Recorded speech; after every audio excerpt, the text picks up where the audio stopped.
உபன்யாசம் 4. ரசிகர்கள் இருவரின் சம்பாஷணை. ஓரிடத்தில் ஒருநாள் ரசிகர்கள் இருவர் கூடினர். மதுரமான வஸ்துவை சொல்லென்று ஒருவர் மற்றொருவரை கேட்கிறார். அவர் ஒவ்வொன்றாக சொல்லுகிறார். அதை மறுத்து பரம மதுரமானது இன்னதென்கின்றார் முதலில் வினவினவர். இதை ஒரு ஸ்லோகமாக அமைத்திருக்கின்றேன். அது வருமாறு: அமிர்தம் அமிர்தம் கஸ் சந்தேகா, சிதாபி ச சா சிதா, மது ச மது தத் திராக்ஷா, திராக்ஷா ததேவ ச பாயசம், மதுரமகிலம் வஸ்து பிராப்தம் மயேதி யதிக்ஷிதௌ, கதிசித் அபிதித்சேயுஸ் சத்யம் ததேவ ஷடாரிவாக். விவரணம்: மதுரமான ஒரு வஸ்துவைச் சொல்லென்று கேட்டதற்கு அமிர்தம் என்று விடை கூறினான். அமிர்தம் அமிர்தம் கஸ் சந்தேகா, அமிர்தம் அமிர்தம்தான், என்ன சந்தேகம் என்றான் வினவினவன். இதன் கருத்து மேலே விளங்கும். இன்னொரு மதுர வஸ்துவை சொல்லேன். சிதா என்றான். வெள்ளை சர்க்கரை என்றபடி. வெள்ளை சர்க்கரை வெள்ளை சர்க்கரைதான் என்றான் வினவினவன். இன்னொரு மதுர வஸ்துவை சொல்லென்ன? மது என்றான். மது மதுதான் என்றான் வினவினவன். இன்னும் ஒரு மதுர வஸ்துவை சொல்லென்ன? திராக்ஷா என்றான். திராக்ஷை திராக்ஷைதான் என்றான் வினவினவன். இன்னொரு மதுர வஸ்துவை சொல்லென்ன? பாயசம் என்றான்.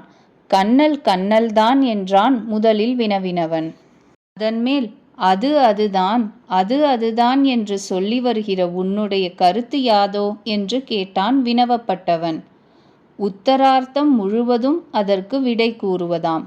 அமிர்தம், சிதா, மது, திராட்சை, பாயசம் முதலான மதுர வஸ்துக்கள் எல்லாவற்றையும் நான் பருகினேன் என்று இந்நிலத்தில் சிலர் சொல்ல விரும்பினால் அது ஒரே ஒரு வஸ்துதான். எதுவென்னில் நம்மாழ்வாருடைய திருவாய்மொழியொன்றே அது என்பது வினாக்காரனுடைய கருத்து. ஆழ்வார் எம்பெருமானை அனுபவிக்கும்போது யானும் தானுமெல்லாம் தன்னுள்ளே கலந்தொழிந்தோம், தேனும் பாலும் நெய்யும் கன்னலும் அமுதுமொத்தே என்றும், கன்னல் பாலமுதாகி வந்து என் நெஞ்சங் கழியானே என்றும், எனக்குத் தேனே பாலே கன்னலே அமுதே திருமாலிருஞ்சோலை கோனே என்று மருளிச் செய்து அனுபவிக்கின்றார். அந்த போக்ய வஸ்துக்களெல்லாம் நமக்கு எதுவென்றால் நம்மாழ்வாருடைய திருவாய்மொழி ஒன்றே எண்ணத் தட்டில்லை. இதனை பக்தாமிருதம் என்ற ஸ்ரீமன் நாத முனிகளின் திருவாக்குக்கு வியாக்கியானமாகக் கொள்க.